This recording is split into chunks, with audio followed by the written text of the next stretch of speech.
Amigos queridos, desejo-lhes um bom dia, uma manhã de luz, de vibrações harmoniosas e de paz em seus corações.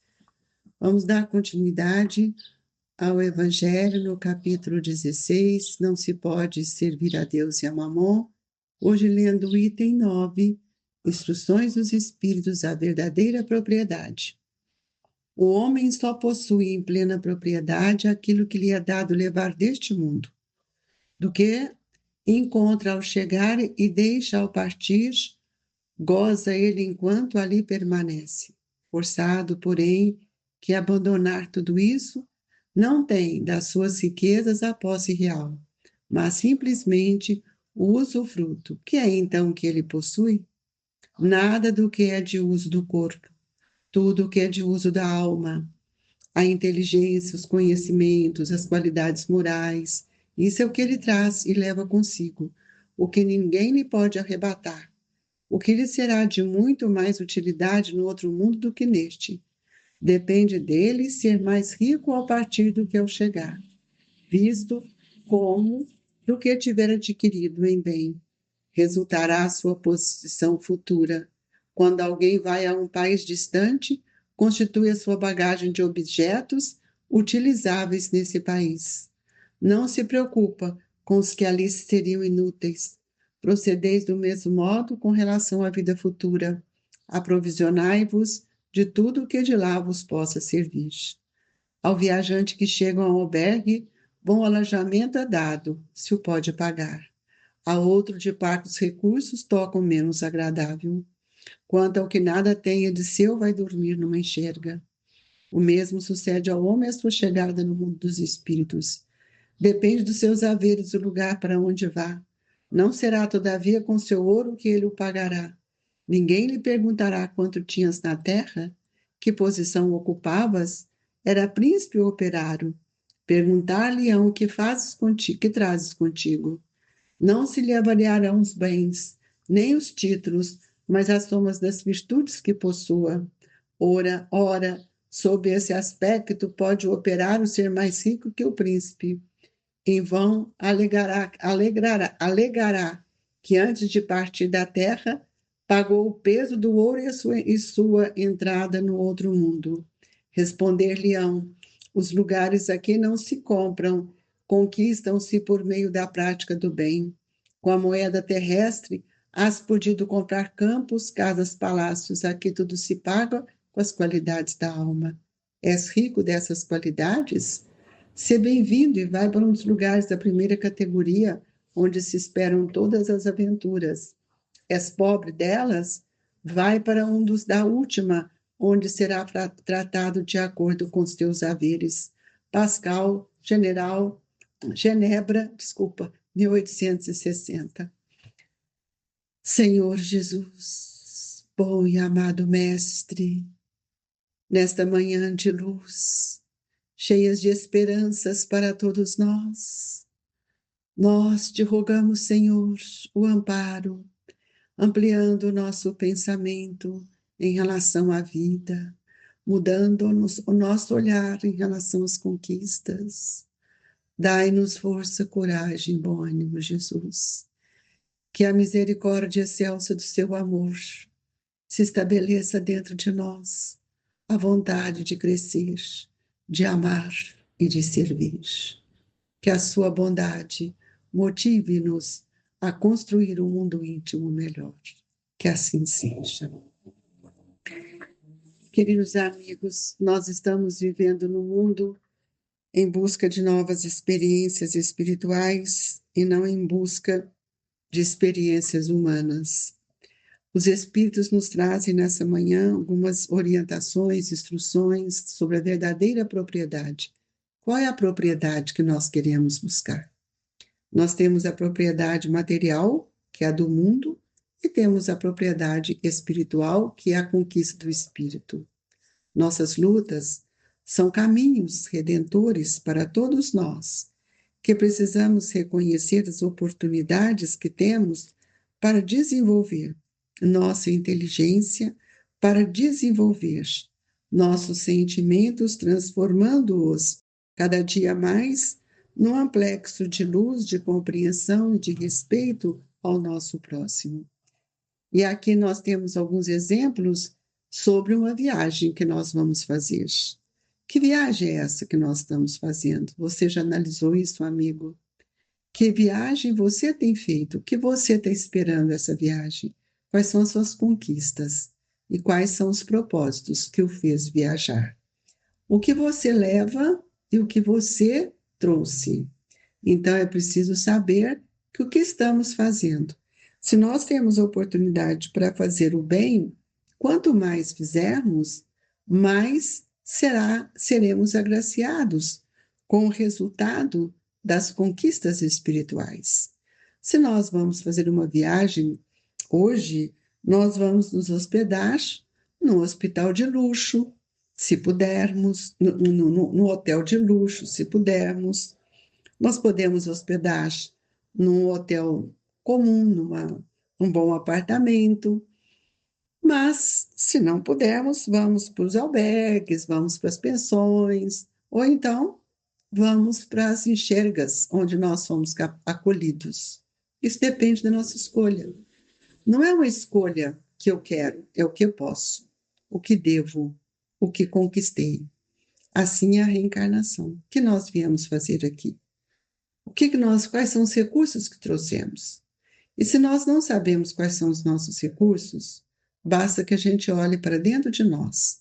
E a gente pode observar que nós trouxemos a inteligência, a vontade, o pensamento que cria, que elabora as nossas ideias, uma consciência que sinaliza se nós podemos avançar ou não, e uma memória que guarda todas as nossas conquistas, resultado de nossas ações, uma razão que filtra aquilo que penso e aquilo que devo realizar.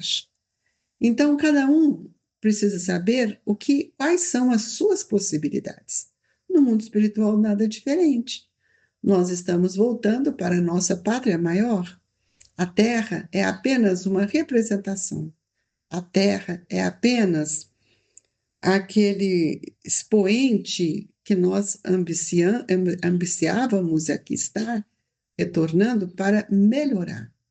Para muitos é uma escola, para outros é um hospital. Para a escola é aquele bom aluno que aqui está para aprender, para melhorar o conhecimento, as suas práticas, o seu estágio. Para outros, apenas buscando títulos, glórias, que são honrarias dos homens.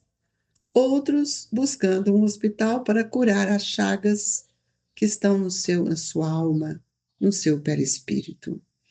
Então, quando nós chegamos ao albergue, nós vamos ver qual é a condição que esse albergue tem para nos oferecer. Um bom alojamento é dado àquele que pode pagar. Então, no mundo espiritual, quais são as regiões que eu vou? Para onde vou? É o resultado, é a consequência dos nossos atos, das nossas obras. Então, ninguém vai perguntar se eu tenho dinheiro, se eu estou levando ouro, qual é a minha conta bancária e se eu faço o Pix para o mundo espiritual. Não, amigos, esse é o grande engano nosso. Nós estamos tão encrustado no pensamento material que nós não lembramos dos tesouros do céu. Nós não lembramos em mudar o nosso pensamento, em ampliar nossa consciência, em vibrar para um sentimento mais ativo, uma inteligência mais participativa, sair de nós mesmos para sentir a grandeza da vida, do mundo do espírito. A verdadeira propriedade, ela é conquistada pelo esforço que cada um de nós vamos ver. Os bens da terra pertencem a Deus, que os distribui a seu bom grado. Mas nós somos só usufrutuário. E como usufrutuário, nós precisamos saber administrar tudo aquilo que o nosso pensamento cria, que os nossos bens devem ser bens inteligentes, íntegros, para que não sejam coisas passageiras. Então, nós vamos ver que muitas vezes Os bens hereditários não são para nós, muitas vezes, conveniente se não sabemos fazer bom uso dele. E, sem dúvida alguma, há muitas riquezas legítimas que precisavam ser honestamente conseguidas. E um dos caminhos dela é a caridade, é o bem maior que nós podemos fazer, é o respeito ao próximo, é a liberdade de ação em virtude das leis que regem a nossa evolução. Mas o homem, ele esquece da sua própria natureza, que é a natureza divina, e ele esquece que o nosso período aqui na Terra é muito curto, e esquece que ele veio para semear. Ele trouxe talentos importantes, e um dos mais importantes talentos é o conhecimento da doutrina espírita, que nós não multiplicamos, que nós não dividimos, que nós não evangelizamos e não semeamos. Então, quem não semeia, não colhe. E é por isso que os Espíritos nos trazem isso como a verdadeira propriedade. A verdadeira propriedade é aquela que está, que resplandece, que transforma, que edifica, que constrói um bem maior. Por isso, a nossa vontade tem que prevalecer sobre as coisas do Espírito, sobre a espiritualização de nossa existência, do que a propriedade dos bens materiais. Então, nós vamos ver que todo o curso da nossa existência vai pedir esforço, coragem, perseverança, paciência, benevolência, porque isso são caminhos que edificam em nós o bem, a caridade, a indulgência, e é por isso que muitas vezes nós não valorizamos as situações que somos convidados a vivenciar, porque nós não temos perseverança no pensamento para realizar os propósitos do bem. A doutrina espírita é apenas um conhecimento e não é uma alavanca de progresso para nós, porque nós não a vivenciamos. Nós falamos dela, mas não vivenciamos. Nós ainda não temos o esforço para dedicar. E se Jesus disse que cada um segundo as suas obras, Kardec também nos advertiu que fora da caridade não há salvação. O terreno que nós temos que lavrar é o sol dos nossos corações, cujo as raízes profundas do orgulho, do egoísmo, ainda precisam ser arrancadas, para que a gente não venha cair na falência moral de nossas mesmas fragilidades. Então, é preciso que a gente cresça em espírito, perdendo dia a dia as ilusões que têm anulado todo o mérito do esforço. Por isso, meus queridos irmãos, pense, reflita qual é a sua propriedade. Quais são os bens que você tem distribuído? Mas que eu distribuo aquilo que eu tenho, aquilo que já construí, e não distribuir aquilo que é do outro. Porque às vezes nós citamos o exemplo do outro e falamos que isso nos compensa. Nós precisamos ver quais são as nossas qualidades. E aí nós vamos ver que as qualidades morais que nós adquirimos é a moeda corrente para alcançarmos um melhor lugar no mundo espiritual. Se você quer um hotel de luxo, trabalhe pelo bem, meu amigo, para que a gente possa ter, lá no mundo espiritual, um acolhimento. Lá não teremos o luxo do prazer, mas teremos a alegria de servir Jesus. Lá teremos a alegria de compreender o valor da luta, da resignação, da resiliência, do trabalho que edifica o nosso pensamento. Os sentimentos não se apoiam no orgulho, nem no ódio, e nem junto àqueles que ainda consideramos inimigo. Os melhores lugares são conquistados por aqueles que aprenderam a amar, aprenderam a servir e aprenderam a perdoar. Por isso que Jesus nos disse que nós devemos amar os nossos inimigos, pois esse é um ato de indulgência, porque só o amor pode nos transformar. O amor é o requinte dos nossos sentimentos. E para que a gente conquista este amor, eu preciso livrar-me do meu egoísmo, da minha avareza, do meu autoritarismo, das posses que penso que me tornam grandes. Ser grandes diante dos homens não significa que somos grandes diante de Deus. E nesse momento sublime, nós estamos aqui na Terra para nos alegrarmos, a servir, a modificar e a transformar. Por isso, nós pedimos a Jesus que nos fortaleça nesta manhã, para que a gente possa ter uma lucidez dos nossos atos, das nossas escolhas e nas nossas decisões. E Jesus, na sua infinita bondade, possa nos auxiliar agasalhando com seu manto de amor, fluidificando as nossas águas nesse momento do passe, em que nós pedimos a súplica do amparo, a clareza de pensamento, a noção ampla do que seja amar.